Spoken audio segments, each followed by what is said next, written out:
Hi friends, welcome to my channel Chrisa's kitchen recipe. இன்றைக்கி இந்த வீடியோவில் நல்ல காரசாரமான பூண்டு குழம்பு எப்படி பண்ணுறது தான் பார்க்க போகிறோம்.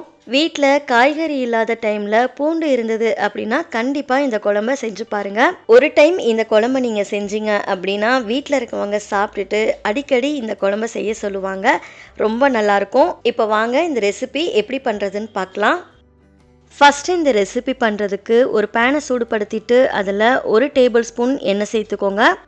எண்ணெய் நல்லா சூடானதுக்கப்புறமா 1 டீஸ்பூன் ஜீரகம் சேர்த்துக்கோங்க. கூடவே 1 டீஸ்பூன் மிளகு சேர்த்துட்டு இதை நல்லா வறுத்துக்கோங்க.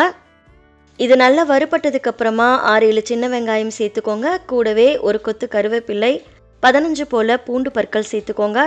சேர்த்துட்டு அடுப்பை மிதமான தீயில வச்சு இதை நல்லா வதக்கிக்கோங்க. இது வதங்கினதுக்கப்புறமா அடுத்து ஒரு பெரிய தக்காளி சேர்த்துக்கோங்க. சேர்த்துட்டு இதையும் நல்லா வதக்கிக்கோங்க. இதை நம்ம வதக்கி தான் அரைக்க போகிறோம் அப்படிங்கிறதால ரொம்ப வதங்கணும்னு அவசியம் இல்லை. ஓரளவு வதங்கினாலே போதும். தக்காளி இந்த அளவுக்கு வதங்கினதுக்கப்புறமா ஸ்டவ் ஆஃப் பண்ணிவிட்டு இதை முழுமையாக ஆற வச்சுடுங்க. நல்லா ஆறுனதுக்கப்புறமா இதை மிக்ஸி ஜாரில் சேர்த்துட்டு தேவைப்பட்டால் கொஞ்சமாக தண்ணி சேர்த்து எவ்வளோ முடியுமோ நல்லா நைஸாக இருக்க மாதிரி அரைச்சி எடுத்துகிட்டு வந்துடுங்க. இப்போ பாருங்கள், நம்ம அரைச்சி எடுத்துகிட்டு வந்துட்டோம். இதை சேர்க்கறதால குழம்பு நல்லா திக்காக கிடைக்கும். அதுக்காக தான் நம்ம வதக்கி அரைச்சிருக்கோம். இப்போ இது ஒரு ஓரமாக இருக்கட்டும். நம்ம குழம்பு பண்ண ஆரம்பிக்கலாம். இந்த குழம்பு பண்ணுறதுக்கு ஸ்டவ்வில் ஒரு பேனை சூடுபடுத்திட்டு அதில் 3 டேபிள் ஸ்பூன் நல்லெண்ணெய் சேர்த்துக்கோங்க. நல்லெண்ணெய் பயன்படுத்திக்கோங்க. அப்போ தான் குழம்பு டேஸ்ட்டு ரொம்ப நல்லாயிருக்கும். எண்ணெய் நல்லா சூடானதுக்கப்புறமா 1/2 டீஸ்பூன் கடுகு, 1/2 டீஸ்பூன் உளுத்தம் பருப்பு, கூடவே 1/4 டீஸ்பூன் வெந்தயம் சேர்த்துட்டு அடுப்பை மிதமான தீயில வச்சு இதை வறுத்துக்கோங்க.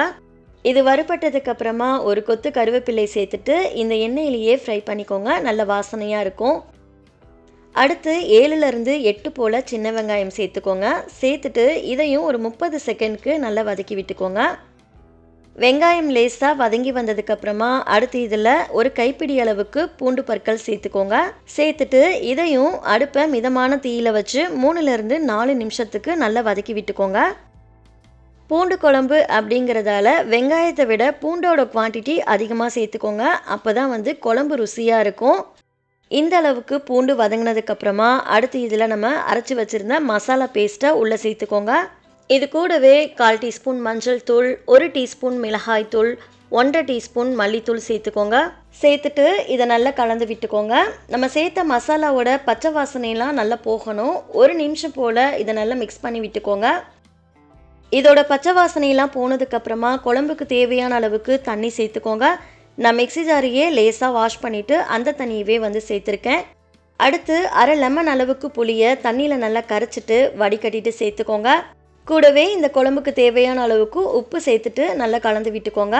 நான் குழம்பு திக்காக தான் பண்ணுறேன் அப்படிங்கிறதால தண்ணி கம்மியாக சேர்த்துருக்கேன். உங்களோட கன்சிஸ்டன்சிக்கு தகுந்தாப்புல தண்ணி எக்ஸ்ட்ரா சேர்த்துக்கோங்க. தண்ணி சேர்த்துட்டு நல்லா கலந்ததுக்கப்புறமா மூடி போட்டு மூடி எண்ணெய் பிரிஞ்சு வர அளவுக்கு குழம்பை நல்லா கொதிக்க வச்சுக்கோங்க. நம்ம சேர்த்துருந்த எண்ணெய் எல்லாமே இது மாதிரி நல்லா பிரிஞ்சு வந்ததுக்கப்புறமா கடைசியாக இதில் கொஞ்சமாக வெல்லம் சேர்த்துட்டு நல்லா மிக்ஸ் பண்ணி விட்டுக்கோங்க. எப்போவுமே புளிக்குழம்பு காரக்குழம்புக்கெலாம் கடைசியாக கொஞ்சமாக வெல்லம் சேர்த்தோம் அப்படின்னா குழம்பு ரொம்ப நல்லாயிருக்கும்.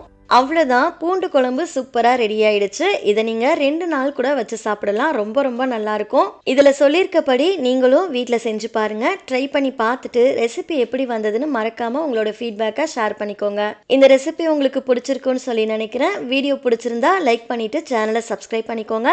நெக்ஸ்ட் ஒரு ரெசிபி வீடியோவில் பார்க்கலாம். தேங்க்ஸ் ஃபார் வாட்சிங். பபாய்.